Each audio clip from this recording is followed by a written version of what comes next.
Apodado por sus camaradas como el Tila, pasó a la historia bajo el título El psicópata de la dehesa. Fue un delincuente chileno con un siniestro historial de robos y agresiones sexuales en serie.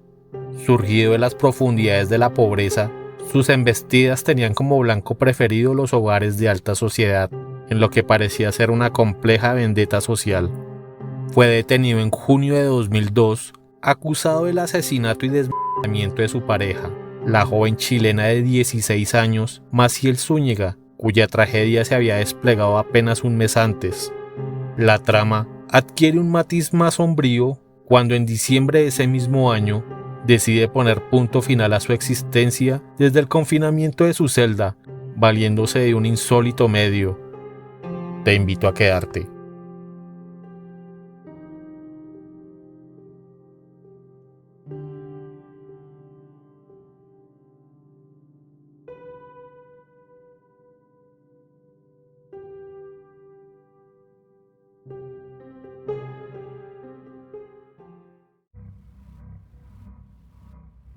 En los intrincados recovecos del destino, la historia de José Roberto Martínez Vázquez se despliega como un enigma envuelto en sombras. Nacido el 19 de abril de 1976 en Santiago, su existencia estaba destinada a desentrañar secretos oscuros que resonarían a lo largo del tiempo. Su origen, marcado por la unión de José Alberto Martínez Jaeger, un comerciante de relojes, y Matilde del Tránsito Vázquez Vázquez, se sumerge en las brumas del misterio desde el mismo instante de su concepción. Tercero de 4 hijos, emergió en un mundo donde la línea entre la realidad y la enajenación se desdibujaba. El susurro de un abandono resonó en su infancia cuando, con la llegada de su hermano menor, su progenitor desvaneció su presencia en el hogar, convirtiéndose en una figura efímera, ausente en la vida de su propio hijo, un acto que sembró semillas de ausencia y preguntas sin respuesta. La sombra de la enfermedad mental se cernía sobre la familia, tomando forma en la esquizofrenia que atormentaba a Matilde del Tránsito. En su demencia, la madre tejía un oscuro tapiz de abusos físicos, convirtiendo la niñez de José Roberto en un laberinto de tormento.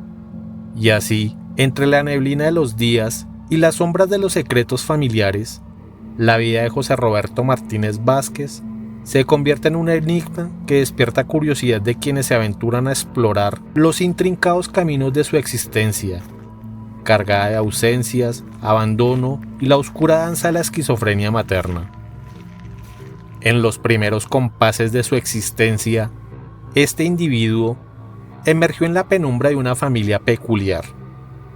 Su infancia se entretejió entre su madre, hermana y 2 hermanos, acompañados por 3 tíos maternos, todos hombres, que compartían la singular esencia de su identidad en un mundo de homosexualidad y travestismo, un escenario donde la excentricidad y la oscuridad convergían. A los 2 años, la maldad se proyectó sobre él cuando uno de sus tíos lo violó.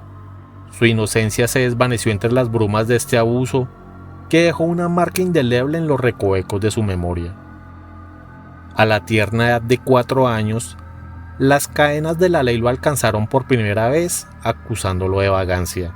Al año siguiente, el drama personal lo llevó a ser apartado de su familia biológica, guiándolo hacia una nueva familia en Valdivia. Sin embargo, esta transición no marcó el final de sus tribulaciones, ya que esta era una familia abusiva que lo envolvió en sus garras hasta cumplir los 10 años de edad. Así, entre la penumbra de experiencias marcadas por la singularidad y la brutalidad, la vida de este niño se despliega como un rompecabezas, cada pieza revelando un fragmento oscuro que envuelve sus primeros años de vida. Inmerso en las sombras de su crianza, marcada por tendencias antisociales y una familiaridad desensibilizada con la violencia, el destino tejía su tragedia. A los 15 años, la oscuridad se manifestó en su primer acto delictivo, un robo a un hogar que llevó consigo un escalofriante acto de violación hacia su moradora, una profesora alemana. El reloj de la vida avanzaba implacable y a los 17 años se deslizó entre los muros huyendo del Centro de Orientación de Diagnóstico de San Miguel. Pero la libertad efímera pronto se desvaneció cuando la captura lo alcanzó, arrojándolo a la sección destinada a los menores en la cárcel de Puente Alto. El turbulento camino de este joven estaba pavimentado con el concreto de la detención.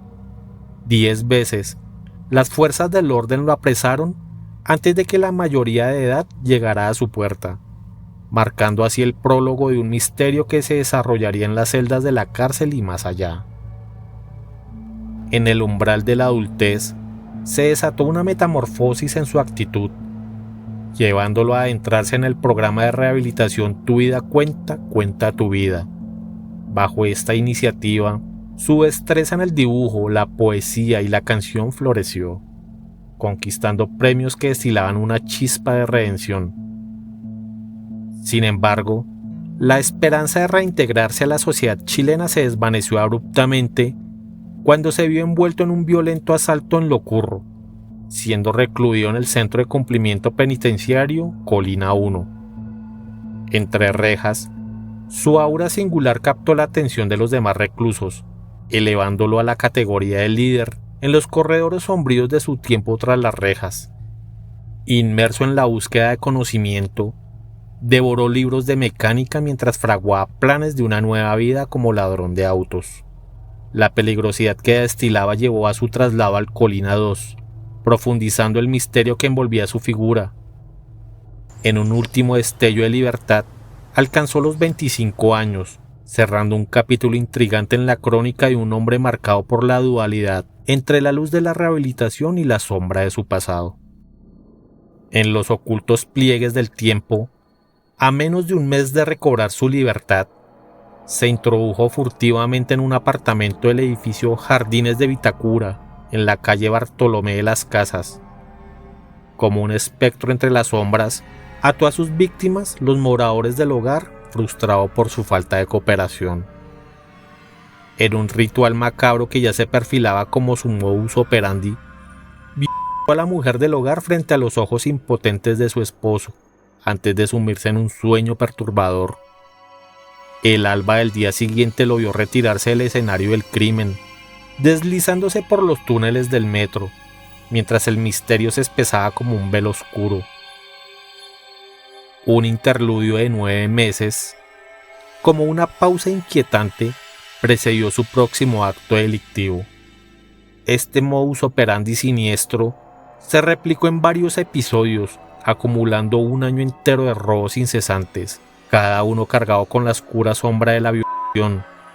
4 mujeres fueron víctimas de su depravación en este macabro ballet. Durante este periodo, habitó en el sector sur de Santiago, acechando desde las sombras antes de trasladarse estratégicamente a sectores de mayor opulencia, como un ladrón de hogares con un insaciable apetito por la violencia y la perversión. Tiempo después, el 8 de mayo de 2002, los vestigios de Maciel Zúñiga Pacheco, en ese momento la pareja de Roberto Martínez, fueron descubiertos en el pasaje 1 sur de la población José María Caro en Lo Espejo.